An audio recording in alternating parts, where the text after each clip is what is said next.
Indian passport दुनिया में सबसे ताकतवर पासपोर्ट्स की लिस्ट में गिना जाता है। भारत का पासपोर्ट दुनिया में 87वें स्थान पर है, जिसमें नेपाल, इंडोनेशिया, भूटान और मकाओ समेत 60 गंतव्यों के लिए वीजा मुक्त वीजा ऑन अराइवल पहुंच है। ऐसे में क्या आप भारत में पासपोर्ट के टाइप के बारे में जानते हैं? जी, पासपोर्ट टाइप।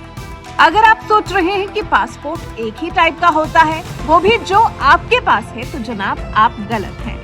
दरअसल भारत में ही 4 तरह के पासपोर्ट हैं, जिनकी अपनी अपनी खासियत है। जिनमें से कुछ पासपोर्ट्स अपने धारकों को वीजा मुक्त यात्रा तेजी से इमिग्रेशन कराने में मदद करते हैं। देश में कुछ खास वर्ग के लोग घरेलू या अंतर्राष्ट्रीय यात्रा के लिए इनका उपयोग करते हैं। हालांकि फिलहाल सिर्फ 3 पासपोर्ट ही भारत में चलते हैं। 3 रंग के पासपोर्ट इस्तेमाल हो रहे हैं। तो चलिए जानते हैं कि ये 3 रंग के पासपोर्ट आखिर कौन कौन से हैं। नीला पासपोर्ट। भारत के आम आदमी को ये नीला रंग का पासपोर्ट जारी किया जाता है। ये कस्टम, इमिग्रेशन अधिकारियों और विदेशों में अन्य अधिकारियों को आम आदमी और भारत के उच्च रैंक वाले सरकारी अधिकारियों के बीच अंतर करने में मदद करता है। इसे सामान्य या ऑर्डिनरी पासपोर्ट भी कहा जाता है। सामान्य पासपोर्ट में 36 से 60 पेज होते हैं। इसकी वैधता 10 साल की होती है। वहीं माइनर्स के लिए इसकी वैधता 5 साल की ही होती है।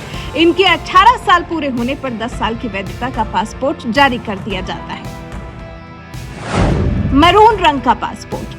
भारतीय राजनयिकों और वरिष्ठ सरकारी अधिकारियों को मैरून पासपोर्ट जारी किया जाता है। इसे डिप्लोमेटिक पासपोर्ट भी कहते हैं। उच्च गुणवत्ता वाले इस पासपोर्ट के लिए अलग से आवेदन करना होता है। ऐसे पासपोर्ट धारक विदेश दौरों के दौरान कई लाभों के पात्र हो जाते हैं। इसके अलावा उन्हें विदेश में उड़ान भरने के लिए वीजा की भी जरूरत नहीं होती। साथ ही मैरून पासपोर्ट धारक नियमित लोगों की तुलना में बहुत तेजी से इमिग्रेशन औपचारिकताओं को पूरा करने में सक्षम होते हैं।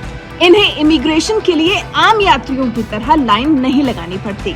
अगर किसी शख्स को डिप्लोमेटिक पासपोर्ट जारी होता है, तो वो अपनी फैमिली के लिए भी इसे जारी करा सकता है। व्हाइट रंग का पासपोर्ट। इस सफेद रंग के पासपोर्ट को सबसे ज्यादा शक्तिशाली पासपोर्ट माना जाता है। इसे ऑफिशियल पासपोर्ट भी कहते हैं या फिर सर्विस पासपोर्ट। ये तब जारी किया जाता है जब सरकारी कर्मचारी को सरकार किसी काम से विदेश भेजती है।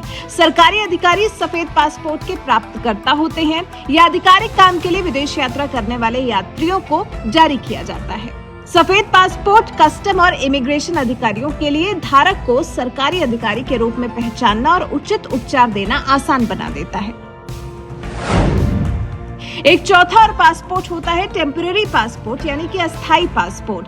सामान्य पासपोर्ट खोने की स्थिति में अस्थायी पासपोर्ट जारी किया जाता है। इस पासपोर्ट का प्रयोग यात्री तब करते हैं जब तक वो अपने देश वापस नहीं लौट जाते। ये चारों पासपोर्ट अभी चलन में है, लेकिन इसके अलावा भी एक पासपोर्ट था जो चलन में हो सकता था। वो था नारंगी रंग का पासपोर्ट। जी, भारत सरकार ने बहुसंख्यक आबादी के लिए नारंगी पासपोर्ट पेश करने के अपने निर्णय की घोषणा की थी।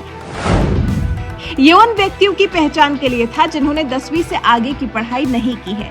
इस नारंगी पासपोर्ट में नियमित पासपोर्ट के एकदम उलट अंतिम पेज नहीं होगा, जिसमें धारक के पिता का नाम, स्थायी पता और अन्य महत्वपूर्ण विवरण शामिल हो। जो लोग शैक्षिक रूप से योग्य नहीं है, वो ECR श्रेणी के अंतर्गत आते हैं। इसका मतलब ये है कि जब भी इस श्रेणी का कोई व्यक्ति विदेश जाना चाहता है, तो इसे इमिग्रेशन अधिकारियों की तरफ से निर्धारित मानदंडों को पूरा करना होता है। लेकिन विपक्ष के भारी विरोध के बाद सरकार को फैसला 3 साल पहले वापस लेना पड़ा था।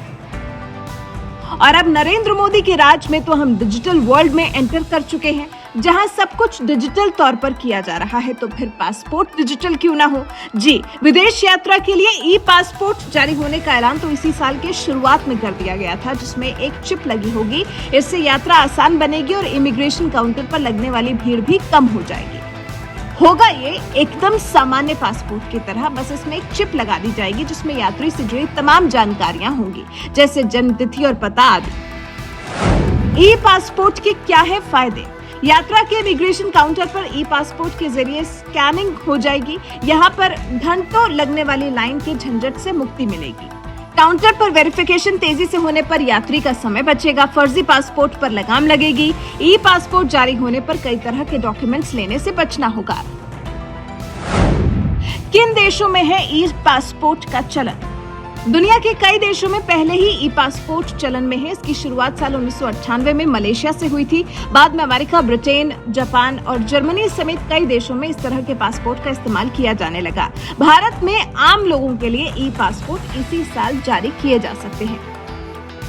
तो बताइए कैसी लगी आपको ये पासपोर्ट पर जानकारी? क्या आप जानते थे कि भारत में इतने पासपोर्ट जारी किए जाते हैं? वैसे आप भारत में पासपोर्ट को लेकर किस तरह के बदलाव चाहते हैं? कमेंट कर हमें जरूर बताइएगा।